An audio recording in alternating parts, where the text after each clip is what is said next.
Hello guys, at nakarating na nga tayo sa Scopelos. So pangalawang stop na namin guys, 'di ba yung nauna Lalaria, tapos Scopelos, tapos yung last is Alonisus. Usually guys talaga dalawang stop lang to hanggang Scopelos. So swerte kami dahil ngayon dadaan din sila sa Alonisus. So, free nga lang tong travel namin, guys. So, binigay sa amin for free as a gift na din dahil nga chef yung asawa ko dito. So, marami kang makukuha ang benepisyo pag chef ang asawa mo, Char. At ayan na nga guys, at nagre-ready na kami. So maghihiwalay muna kami ng asawa ko for today's video.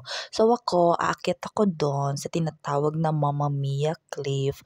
Bali yung tuktok nun, yun yung Chapel of St. John Luanis. O diba? Syempre ginugel ko lang lahat ng yun guys. So, ayan. Kilala pala tong island na to dahil dito sinut yung movie na Mamma Mia. Kung napanood nyo yun, guys, ang ganda. I think 2008 yung movie na yun. Bago pala kami pumunta dito, napanood ko yung movie na yun sa TV. Kasi laging pinapalabas yun tuwing summer kasi nga sikat yun dito. Dito yun siya sinut. Akala ko guys, madali lang umakyat dito. Mahirap pala. So pag aakyat kayo dito, make sure may dala kayong towel at saka tubig. Dahil this time na pumunta kami dito, sobrang init. Grabe. So ayan, paakyat pa lang is hingal na ako. So naiintindihan ko talaga yung asawa ko bakit siya nagpaiwan dun. So, ayan. Maliit lang tong island, guys. So, pag pupunta kayo dito, imangilan-ngilan lang yung bed, ano tawag dun?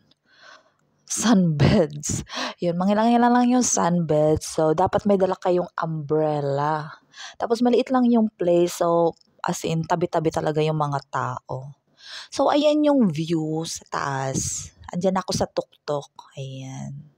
So, ang ganda guys. Kaso walang nagpipicture sa akin. Pero nakapagpa-picture pa rin ako kasi may dala akong tripod ba yun. Ayan, sariling sikap guys dahil wala akong kasama mag-photo. So, ayan, nasa taas na nga ako guys. Pero hindi pa to yung pinakatuktok. So, may coffee shop dito just in case wala kayong dalang tubig. Ayan. So, ito yung Mamma Mia Cliff. Ayan, lalakad ka lang ng konti at matatanaw mo na yung Mamma Mia Cliff. So, ayan. Pero nag-alangan na ako guys umakyat dito kasi nga 45 minutes lang yung binigay sa amin. So, feeling ko pagbalik ko, wala na yung boat. Naiwan na ako. So, ayan. At isa pa, yung cellphone ko guys nag-overheat. Sobrang init nung time na to na nagpunta kami. So, hindi ko siya advisable na magpunta kayo ng middle ng season kasi nga sobrang init. Siguro mga September na kayo magpunta. Medyo malamig-lamig na at carry nyo ng umakyat. So, ayan. Hindi ko na nga ako nakakuha ng photo dito kasi nga nagmamatay na ng kusa yung cellphone ko. Nag-overheat siya. So, ninamnam ko na lang yung paligid. Parang style siya Meteora. Pero ang ganda. So, bumaba na ako. Ayan. Hinanap ko na lang asawa ko dito at naglangoy-langoy na lang siya dito. So, yun lang ang ganap namin at umalis na nga kami. So, dumaan kami dito bago kami magpunta ng city ba tawag dun? Yung pinaka-main ng Escopelos, nadaanan nga namin tong magandang cave na to. Pero wala siyang wala siyang access sa loob. Parang style cave lang siya, 'di ba? Yung iba, napapasukan mo, pero ito parang hindi. So ayan, binidyo ko na lang. Total di naman kami papasok diyan. So, pupunta kami ng Escopelos. May ah, kilala dun na bread. Ito try namin. Sikat dun yung bread na yun. Nakalimutan ko kung anong pangalan ng bread na yun. So, dun kami magla-lunch.